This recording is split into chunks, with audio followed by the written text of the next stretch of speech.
parler de la souffrance et de Job. Et je vous propose 3 lectures dans le livre de Job pour nous donner un panorama sur Job. Dans Job, le chapitre 1er au verset 6, nous ferons 3 lectures donc. Une au chapitre 1er, une au chapitre 2 et une dans le dernier chapitre, le chapitre 42. Première lecture, chapitre 1er au verset 6. Voilà ce qui est écrit. Chapitre 1er, verset 6. Or, les fils de Dieu virent un jour se présenter devant l'Éternel, et Satan vint aussi au milieu d'eux. L'Éternel dit à Satan, vois-tu, d'où viens-tu ? Et Satan répondit à l'Éternel, de parcourir la terre et de m'y promener. Et l'Éternel dit à Satan, as-tu remarqué mon serviteur Job ? Il n'y a personne comme lui sur la terre. C'est un homme intègre et droit, craignant Dieu et se détournant du mal. Et Satan répondit à l'Éternel, est-ce d'une manière désintéressée que Job craint Dieu ? Ne l'as-tu pas protégé, lui, sa maison et tout ce qui est à lui ? Tu as béni l'œuvre de ses mains, et ses troupeaux couvrent le pays. Mais étends ta main, touche à tout ce qui lui appartient, et je suis sûr qu'il te maudit en face. L'Éternel dit à Satan, voici, tout ce qui lui appartient, je te le livre. Seulement, ne porte pas la main sur lui. Et Satan se retira de devant la face de l'Éternel. Amen. Et une deuxième lecture au chapitre 2, au verset 1er. On va prendre au verset 2. L'Éternel dit à Satan, d'où viens-tu ? Et Satan répondit à l'Éternel, de parcourir la terre et de m'y promener. L'Éternel dit à Satan, as-tu remarqué mon serviteur Job ? Il n'y a personne comme lui sur la terre, c'est un homme intègre et droit, craignant Dieu et se détournant du mal. Il demeure ferme dans son intégrité et tu m'excites à le perdre sans motif. Et Satan répondit à l'Éternel, peau pour peau, tout ce que possède un homme, il le donne pour sa vie. Mais étends ta main, touche à ses os, à sa chair, et je suis sûr qu'il te maudit en face. L'Éternel dit à Satan, voici, je te le livre, seulement épargne sa vie. Et Satan se retira de devant la face de l'Éternel, puis il frappa Job d'un ulcère malin. Amen. Et au chapitre 42, parce qu'on ne peut pas terminer sur simplement ce que l'adversaire de nos âmes fait, mais sur ce que Dieu fait. Et c'est ça qui est important. Au verset 42 et au verset 1er, Job répondit à l'Éternel,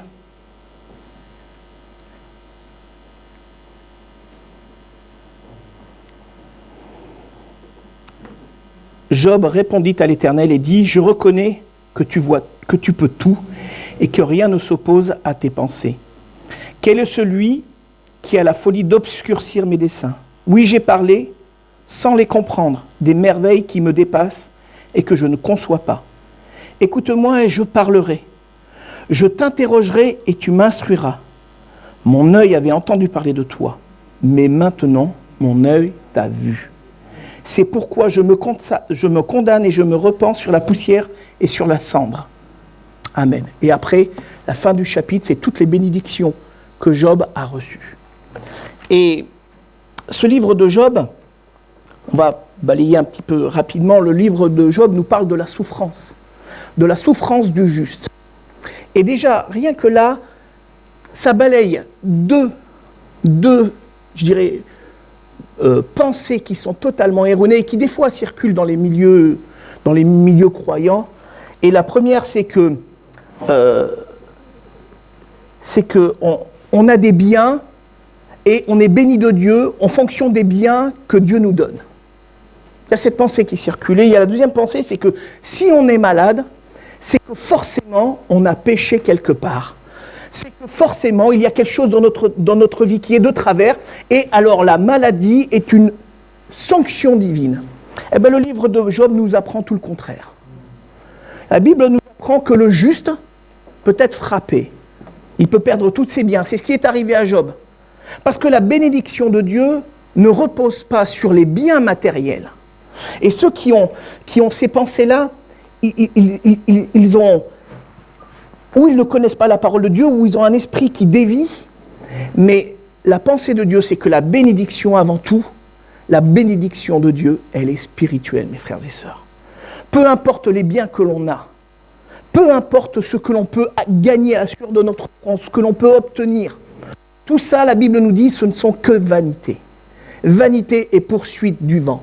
Ça me fait penser à cet homme dans les évangiles qui dit « Oh, j'ai de grands biens, je vais agrandir encore je vais agrandir mes greniers, je vais pouvoir encore amasser. » Et cette nuit-là, il y a une voix qui lui dit, et je crois que c'est Dieu qui parle, il dit « Insensé, cette nuit même, ton âme te sera redemandée. Tous tes greniers, tout ce que tu as, tu es venu nu, tu repartiras nu. » Et mes frères et sœurs, ce n'est pas les biens matériels qui nous font nous attacher à Dieu. Mais c'est parce qu'il nous a donné la plus belle des bénédictions, à savoir Jésus-Christ. Et toute la parole de Dieu, je dis bien toute la parole de Dieu, sert à une chose, à nous présenter Christ, à nous amener à Christ et à nous rapprocher de Christ. Pourquoi je dis ça? Parce que on pourrait des fois dire, je vais lire que les évangiles. Je vais lire que certains livres de la parole de Dieu parce qu'ils me font plaisir. Je n'étais pas encore chrétien. La première fois qu'on m'a offert une Bible, c'était un Nouveau Testament avec les psaumes. C'est un petit livre comme ça bleu. Et c'était mon parrain, parce qu'à l'époque, mes parents étaient catholiques. Lui, il venait de se convertir à l'évangile. Et comme il était mon parrain, devant les hommes, et il m'a offert cette Bible en me disant, tu la liras. Et moi, j'étais jeune, j'avais une dizaine, 10, 11 ans. J'ai commencé, alors pourquoi, je ne sais pas, j'ai commencé par l'Apocalypse. Et j'aimais beaucoup ce livre de l'Apocalypse. J'étais, je dirais, un jeune garçon qui était féru de science-fiction, et je trouvais que c'était le plus beau livre de science-fiction. Et je négligeais les évangiles, et chaque fois que j'ouvrais cette Bible, ou cette partie de la Bible, je ne lisais que l'Apocalypse. Alors j'y comprenais pas grand-chose, je vous rassure, c'est pas mieux maintenant, mais voilà, je ne lisais, parce que ça flattait mon cœur, c'était ce que j'aimais bien, alors je lisais ce que j'aimais bien. Mais la parole de Dieu, c'est pas, on ne vient pas devant la parole de Dieu en disant, je vais faire mon petit self, je vais prendre un peu de ça, un peu de ça, un peu de ça, le reste je vais le laisser de côté. Non, la parole de Dieu, elle converge toujours, c'est vers Christ. Et pourquoi je vous dis ça, mes frères? Parce que ne soyons pas négligents. Et je le dis à moi aussi, aimons toute la parole de Dieu. Toute la parole de Dieu. Parce que du commencement, la Genèse, au commencement jusqu'à l'Apocalypse, où il dit Maranatha, viens, Jésus vient, ça nous parle d'une personne merveilleuse. Et cette personne, c'est Jésus-Christ. Au commencement était Jésus. Et à la fin de toute chose, encore Jésus. Et au centre, Jésus. Et si nous fixons nos yeux sur Jésus, quelles que soient les circonstances de la vie, quelle que soit l'épreuve, la maladie, alors on sera rayonnant de joie. Parce que ce ne sont pas les circonstances, ce ne seront pas les événements qui vont venir nous percuter, nous bousculer, qui vont nous faire agir et réagir, mais c'est la personne de Jésus-Christ qui va nous donner une espérance merveilleuse, qui va au-delà de la mort et qui va jusque dans l'éternité, mes frères et sœurs. C'est pour ça que la parole de Dieu, il faut la prendre dans sa globalité. C'est même une garantie de ne pas se tromper, de ne pas tordre le sens des Écritures. C'est une garantie que de garder toute cette parole et de se l'approprier, de s'en nourrir. Jésus a pu dire aux pharisiens qu'ils devaient se nourrir de son corps. Ils n'ont pas compris, eux, ils ont vu le côté charnel. Mais en réalité, Jésus parlait de sa parole. Il parlait de la Bible. La parole faite chair, le logos en grec. Le logos. Cette parole qui a été faite chair, et il faut nous en nourrir, afin que nous puissions marcher chaque jour, la tête haute. Non pas la tête baissée, courbée par les coups de la vie, mais la tête haute malgré les coups de la vie, en fixant nos regards sur Jésus-Christ. Parce qu'un jour, comme on a tous prié, comme le Seigneur nous l'a rappelé aussi, il revient pour nous chercher et il est à la porte. Et quand on garde les yeux fixés sur lui, alors on peut marcher et on peut continuer jusqu'au bout, et marcher avec lui main dans la main. Ce livre nous révèle pourquoi la souffrance. Parce que la souffrance ou l'épreuve, elle a un but. Dieu aurait pu permettre qu'il n'y ait pas de souffrance, qu'on n'ait jamais de souffrance, jamais de maladie. Le péché est entré dans le monde, la maladie est entrée. Mais Dieu aurait pu tout bannir, il aurait pu tout refaire, mais non, le Seigneur, par amour, il avait un plan, et son plan se réalise toujours. Ce livre nous parle de pourquoi la souffrance, comment la souffrance, comment passer malgré la souffrance et continuer de marcher avec lui. Et ce livre, il nous dépeint que Dieu maîtrise les temps et les circonstances. Parce que malgré que Job ait été accusé, accablé, parce que derrière les paroles de l'accusateur, ce sont des accusations contre Job. Oui, mais c'est parce que tu lui fais du bien, sinon il n'est pas fidèle, il n'est pas intègre. Malgré les accusations, il est resté fidèle jusqu'au bout. Mais ce n'est pas parce qu'il a été fidèle qu'il est parfait. Je veux quand même rééquilibrer, parce qu'on pourrait croire, au travers de mes paroles, de dire Job est parfait. Non, Job n'est pas parfait. Mais Job, il est intelligent de la sagesse de Dieu. C'est pour ça qu'à la fin, il dit, je vais reprendre le texte exactement, parce que c'est important ce qu'il dit, Job, au chapitre 42, et il termine en disant, je me repens. Et ça, c'est important. Et il dit,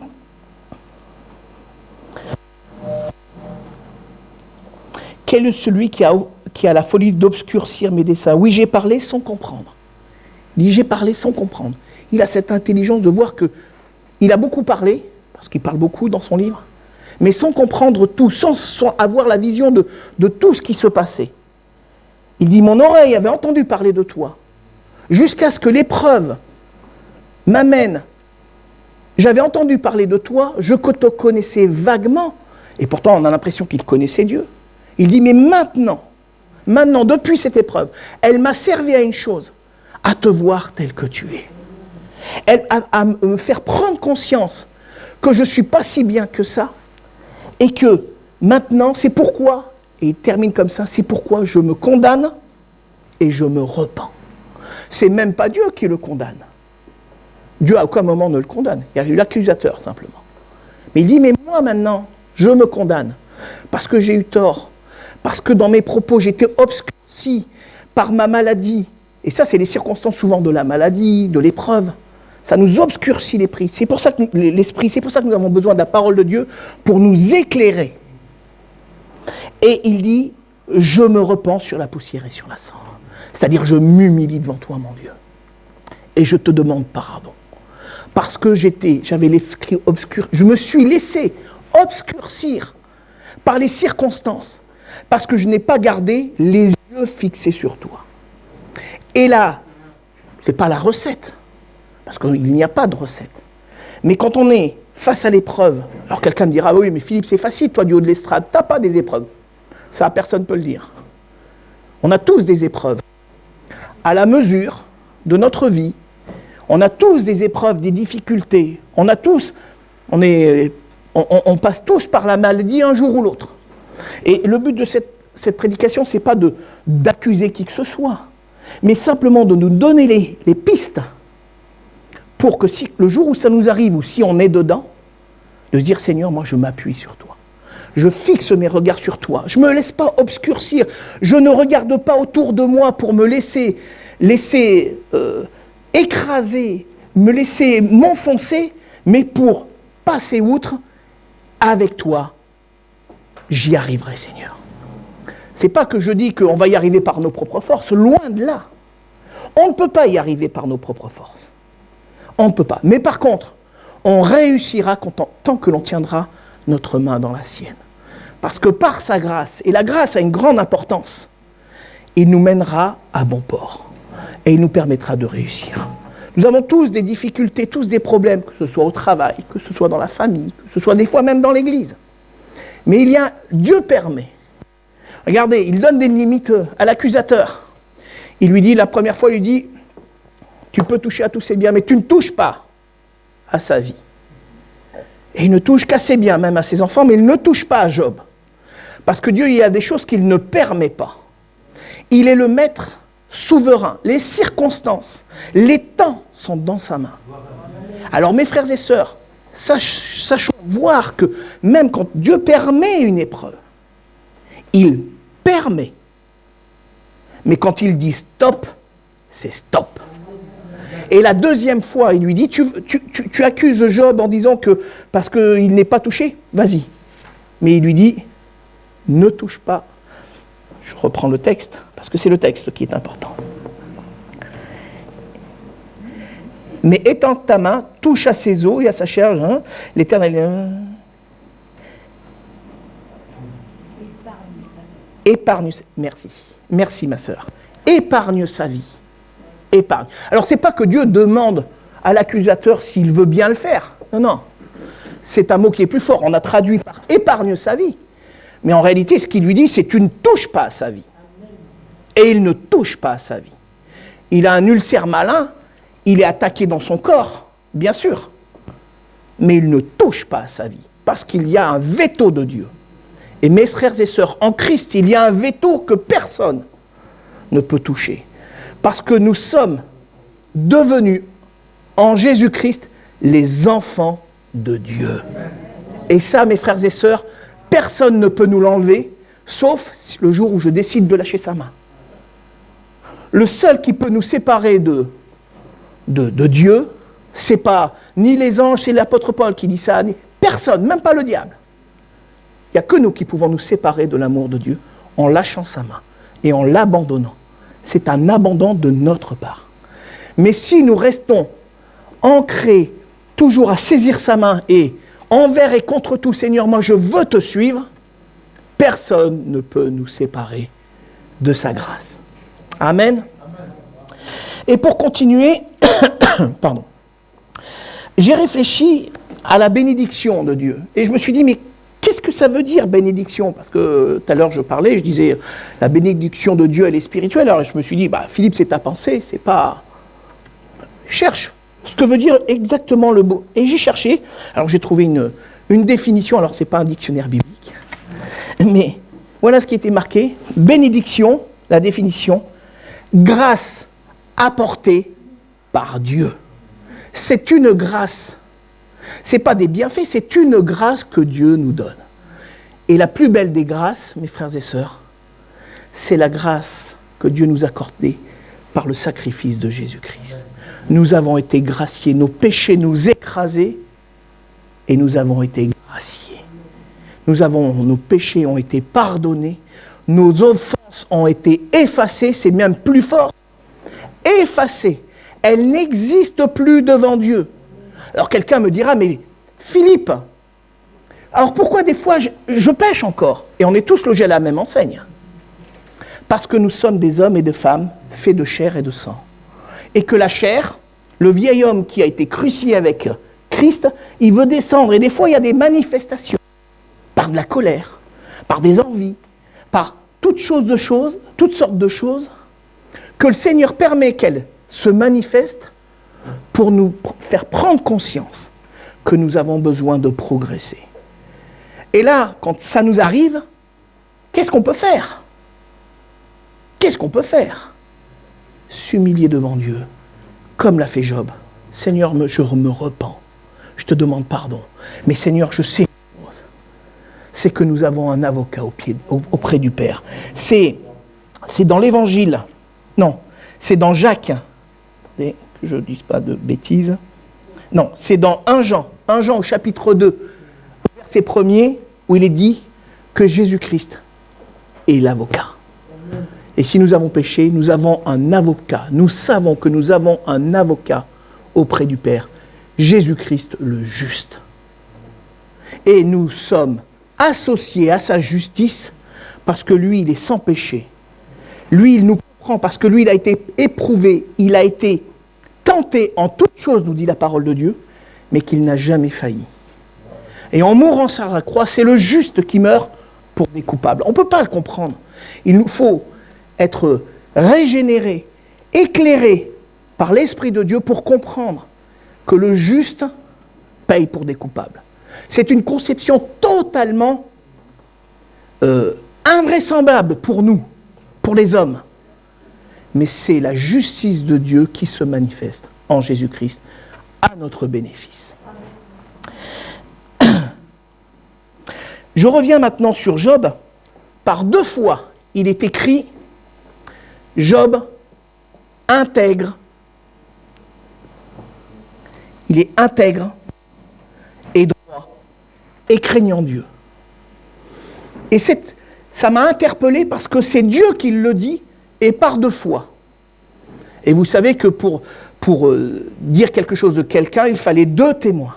Et là, c'est 2 fois Dieu qui le dit. Donc c'est une chose qui est sûre et avérée. Et je me suis dit, mais ça doit nous interpeller. Ça doit t'interpeller, Philippe.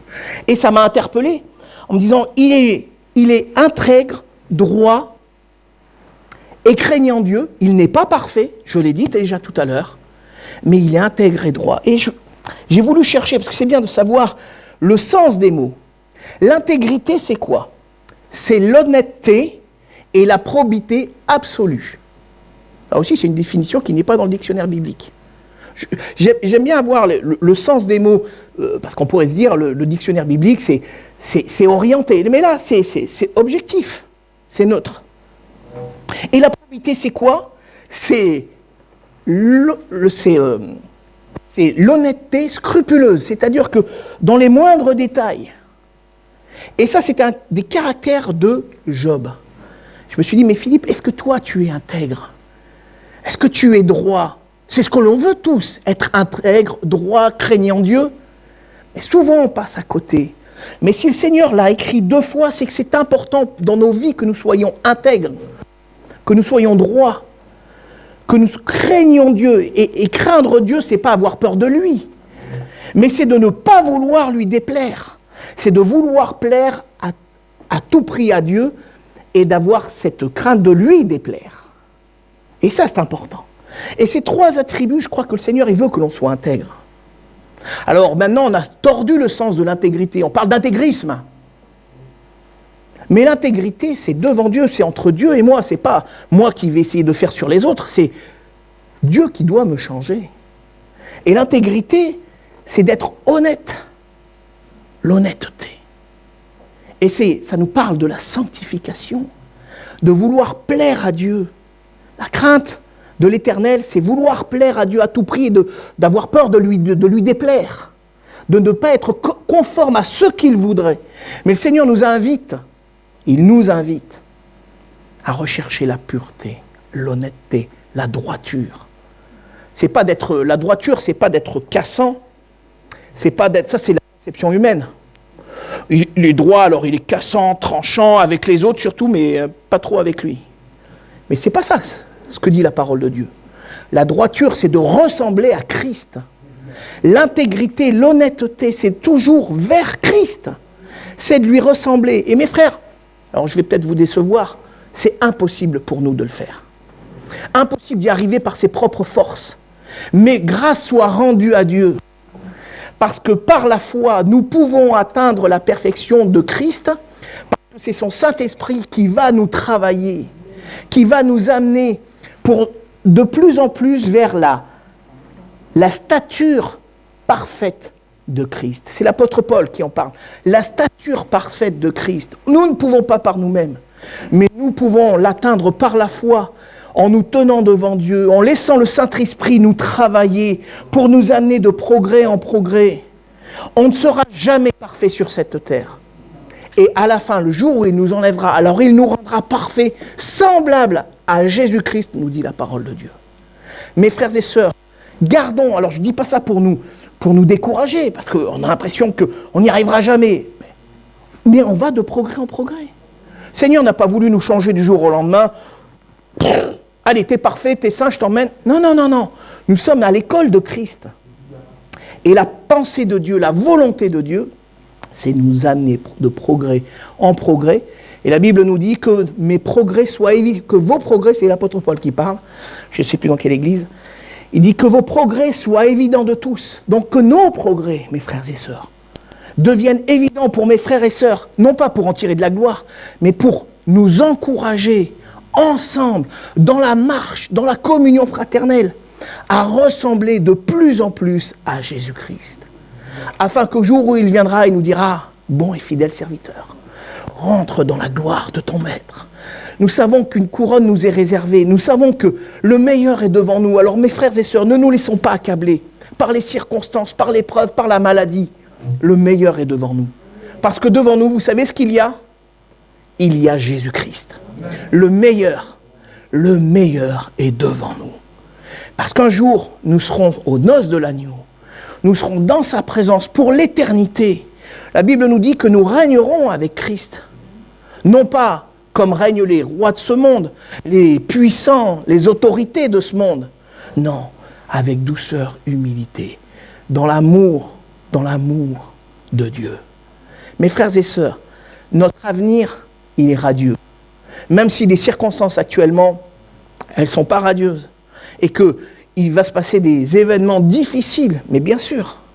On le sait, la Bible nous met en garde.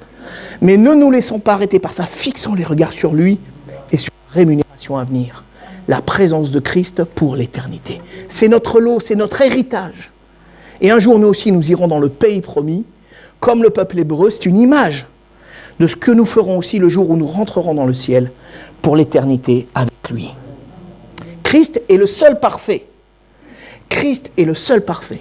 Mais nous tendons à lui ressembler de jour en jour, de progrès en progrès. Qu'à son nom soit toute la gloire. Amen. Je parlais tout à l'heure que l'épreuve, elle avait un but. Et l'épreuve nous apprend beaucoup de choses. L'épreuve, la maladie, ça nous apprend beaucoup de choses. Ça nous apprend notamment quoi? Ça nous apprend beaucoup de choses sur nous-mêmes, sur Dieu. Je reprends un peu les modes pour ne pas perdre le fil. L'épreuve, c'est un révélateur de notre foi aussi. Ça va m'apprendre beaucoup de choses sur moi, c'est-à-dire que dans l'épreuve, je vais avoir des réactions que je n'ai pas normalement. Certains, l'épreuve, ça les rend agressifs. La maladie peut rendre agressif parce que la douleur. Je ne sais pas si ça vous est pas arrivé, mais moi, ça m'est arrivé d'avoir un mal de tête. Et Patricia, je ne sais plus, d'être agressif avec elle. Elle me dit, mais Philippe, sois pas agressif. Et elle a raison, mais parce que la douleur.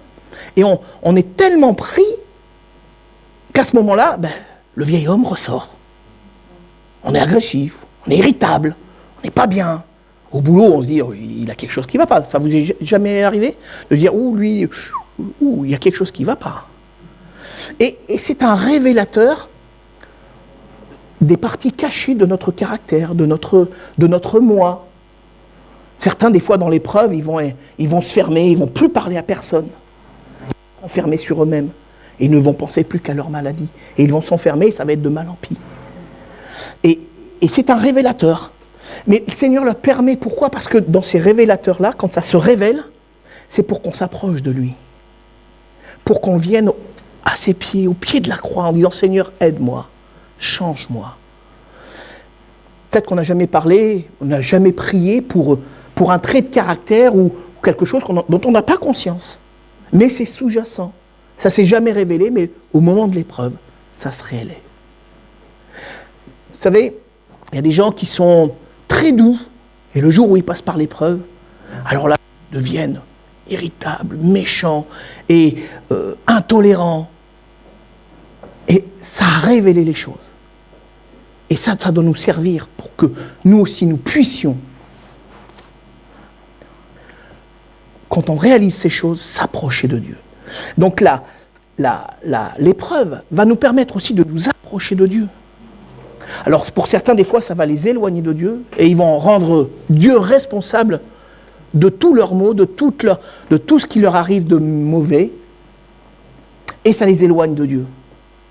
Mais nous, à l'instar de Job, ça doit nous rapprocher de Dieu, nous rapprocher du Maître, nous rapprocher de Christ. Dites-moi, quand on est malade, on n'est pas mieux quand on est un enfant dans les bras du père ou de la mère. Moi, je me rappelle quand j'étais malade, j'avais la fièvre, ça arrivait. J'avais qu'une envie, c'est que ma mère, elle soit là à côté de moi, moi dans le lit et elle avec moi. C'est ce qu'on a envie. Mais c'est normal, c'est même bon. On a envie d'être rassuré. Alors mes frères et sœurs, si nous passons par l'épreuve, la maladie, rapprochons-nous de lui. C'est une bonne occasion de se rapprocher de lui. C'est la volonté de Dieu, qu'on se rapproche de lui, qu'on soit plus près. Parce que c'est là qu'il va pouvoir nous consoler, nous parler avec douceur, avec vérité, qui va pouvoir changer, nous faire prendre conscience des choses afin qu'on aille de progrès en progrès. C'est aussi un bon révélateur de la foi, parce que c'est au travers de l'épreuve que la foi elle est épurée. C'est-à-dire que la Bible nous parle des scories qu'il peut y avoir dans notre foi. Et là, au travers du feu, ces scories vont être brûlées, détruites, pour que nous ayons qu'une foi qui est pure, comme l'or épuré. C'est une image. Et nous avons besoin dans cette période. Donc il ne faut pas regarder l'épreuve comme un moment terrible. Ah, qu'est-ce que ça va être difficile. Pardon. Quand je marche dans la vallée de Baca, dans cette vallée difficile, où il y a l'épreuve, où il y a peut-être même le décès pour quelqu'un qu'on est proche. Mais c'est une occasion aussi que notre foi soit épurée.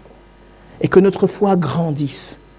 Que l'homme, la femme spirituelle, l'homme, la femme qui a été régénéré, qui est né de nouveau, puisse grandir. Avec le temps, on se rend compte que les choses, des fois, s'étiolent, diminuent. Et Dieu permet des fois des circonstances dans nos vies pour ranimer la flamme. Ranime la flamme, disait l'apôtre Paul à Timothée. Ranime la flamme. Et Dieu permet des circonstances des fois pour ranimer tout cela.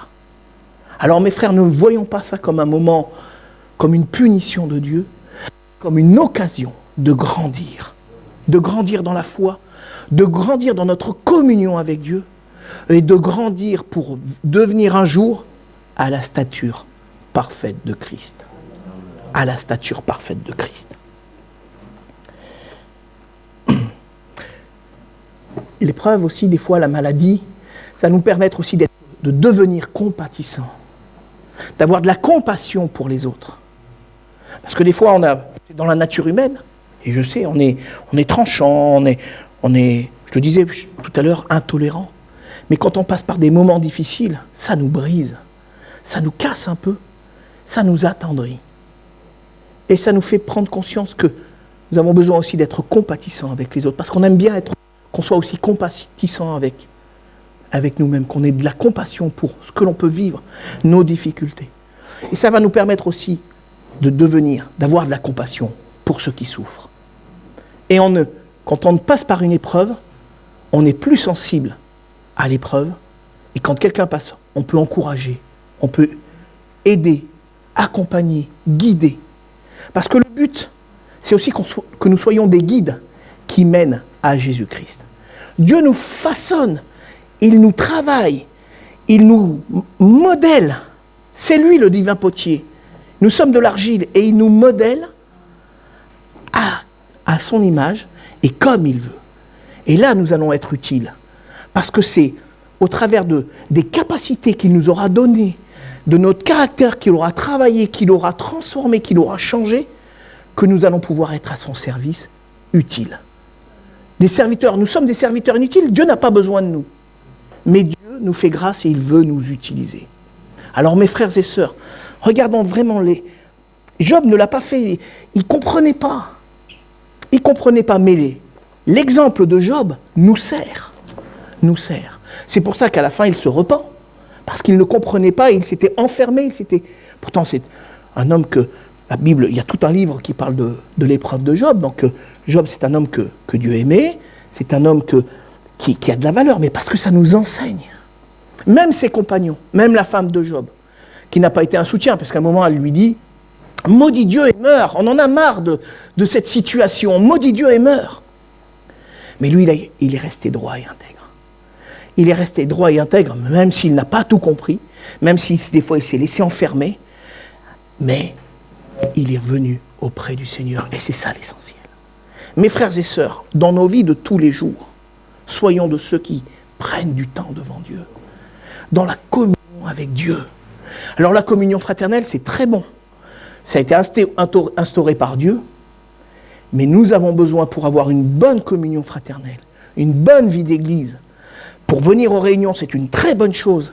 Et que nous soyons toujours de plus en plus, pas que le dimanche matin, mais aux réunions de prière, réunions d'évangélisation, que nous soyons nombreux pour mener le bon combat. Mais et pour être forts quand nous sommes ensemble, nous avons besoin chez nous d'avoir des moments de prière, des moments de la lecture de la parole, des moments de communion avec Dieu. Et je vais terminer avec le dernier, le chapitre 42, ce que l'on a lu. Alors, on a parlé de la repentance de Job, qui est utile, d'accord ? Mais il y a aussi deux paroles sur lesquelles je voudrais m'arrêter. C'est quand il dit « Écoute-moi et je parlerai », au verset 4. « Je t'interrogerai et tu m'instruiras ». Là, ça nous parle de la communion entre la créature et le Créateur. Job, il a compris qu'il s'était enfermé sur lui-même. Et il a écouté ses amis lui parler, et eux aussi ont fait fausse route. Mais il a compris que l'essentiel, c'était que je puisse parler à mon Sauveur. Puisque maintenant, je le vois, j'ai besoin de lui parler très régulièrement. Et ça nous parle de la prière. Écoute-moi et je te parlerai, je t'apporterai. Je ne veux pas faire les mêmes erreurs que j'ai eues pendant cette maladie, où je me suis enfermé sur moi-même, où je voulais me justifier, où je voulais m'en sortir. Non, maintenant, ce que je veux, c'est tout apporter. Je veux avoir des temps privilégiés. Et dans ces temps privilégiés, je vais te parler, tu vas écouter ce que je vais te dire parce que tu m'aimes. Et je vais pouvoir t'apporter mes pensées, mes erreurs, tout ce que j'ai en moi, je vais pouvoir te l'apporter. Et après, je t'interrogerai et tu m'instruiras. Parce que Dieu veut nous apprendre les choses. Et c'est dans des moments privilégiés avec lui, où nous allons même nous taire des fois. Parce que des fois, on va parler, dans la prière on parle, mais des fois dans la prière, on se tait pour que Dieu parle. N'ayons pas peur des silences, écoutons le Seigneur nous parler. Parce que même chez nous, quand des fois on se tait, le Seigneur va nous parler par des versets qu'il va mettre dans nos cœurs. Il y a des choses de sa parole de Dieu, de la parole de Dieu qu'il va nous révéler. Peut-être même il peut nous révéler des choses sur des circonstances, sur des situations, nous mettre à cœur une personne pour prier pour elle. Nous avons besoin de ces temps privilégiés avec Dieu. Job l'a compris. Après ces moments d'épreuve, il a compris que la communion avec le Père était essentielle à sa vie. C'est pour ça qu'il dit, et maintenant, écoute-moi et je parlerai, et après je t'interrogerai, tu m'instruiras. Cette communion entre le Père et son enfant. Je ne dis pas et le Fils, parce que le Fils c'est Christ, et ses enfants, c'est-à-dire nous. Nous avons besoin de communion avec lui. C'est comme un iceberg. Dans l'église, c'est le sommet de l'iceberg, les 10% que l'on voit, mais nous avons besoin des 90% qui sont cachés dans l'eau, qui sont cachés en Christ, dans notre communion personnelle avec lui. Et là, le Seigneur va nous révéler des choses cachées que nous avons besoin de comprendre, de vivre, et il va nous expliquer, nous montrer son plan pour nous. Parce que son plan se réalise toujours. Mes frères et sœurs, ne voyons pas l'épreuve comme un moment désagréable, comme une opportunité que Dieu nous donne pour grandir. C'est un moyen qu'il utilise pour que nous devenions des enfants, que nous devenions des ados, des jeunes, des hommes et des femmes à la stature parfaite de Christ. Le livre de Job, pour moi, c'est un livre hyper important, comme toute la parole de Dieu. Tous les livres de la parole de Dieu, même le livre des chroniques, le livre des rois, qui sont difficiles, ou les prophètes, des fois les petits prophètes, c'est difficile à comprendre. Lisons-les, nourrissons-nous de cette parole. Parce qu'un jour ou l'autre, le Seigneur nous les expliquera d'une manière ou d'une autre, au travers d'une prédication, au travers d'une lecture personnelle, au travers de discussions avec des frères et sœurs. Et il y a des choses qui vont s'éclairer jusqu'au jour où on sera avec lui pour l'éternité, et qu'il soit glorifié, et que nous soyons tous présents pour les noces de l'agneau, qu'à son nom revient toute la gloire. Amen. Seigneur, ta parole est bonne, elle est parfaite, et la vie de Job nous apprend à nous confier en toi, à fixer les regards sur toi et à entretenir cette communion avec toi. C'est vrai que pour Job, on a l'impression qu'à des moments, cette communion est un peu coupée dans le moment de l'épreuve. Mais il n'avait pas su voir au-delà et fixer les regards sur Jésus. Il s'était enfermé. Que nous puissions, nous ouvrir à ta parole, nous ouvrir à ton esprit, afin de discerner les temps, les circonstances, et d'être remplis de toi, remplis de ta pensée, de ton amour, afin d'être de véritables témoins de Jésus-Christ. Parce que ton but, c'est que tous les hommes soient sauvés et tu veux nous utiliser pour ce service. Alors Seigneur, bénis-nous tous, que nous soyons des enfants, des ados, que nous devions des hommes et des femmes à la stature parfaite de Christ, avec des progrès évidents, chaque jour un peu plus. Merci parce que tu le fais par ton esprit, tu le fais par le concours de ta parole. Merci mon Dieu de ton soutien qui se renouvelle chaque jour pour nous, de tes bénédictions spirituelles qui nous font du bien. Te bénissons notre Dieu, bénis mes frères et sœurs, qu'à ton nom revienne toute la gloire Père. Amen. Amen.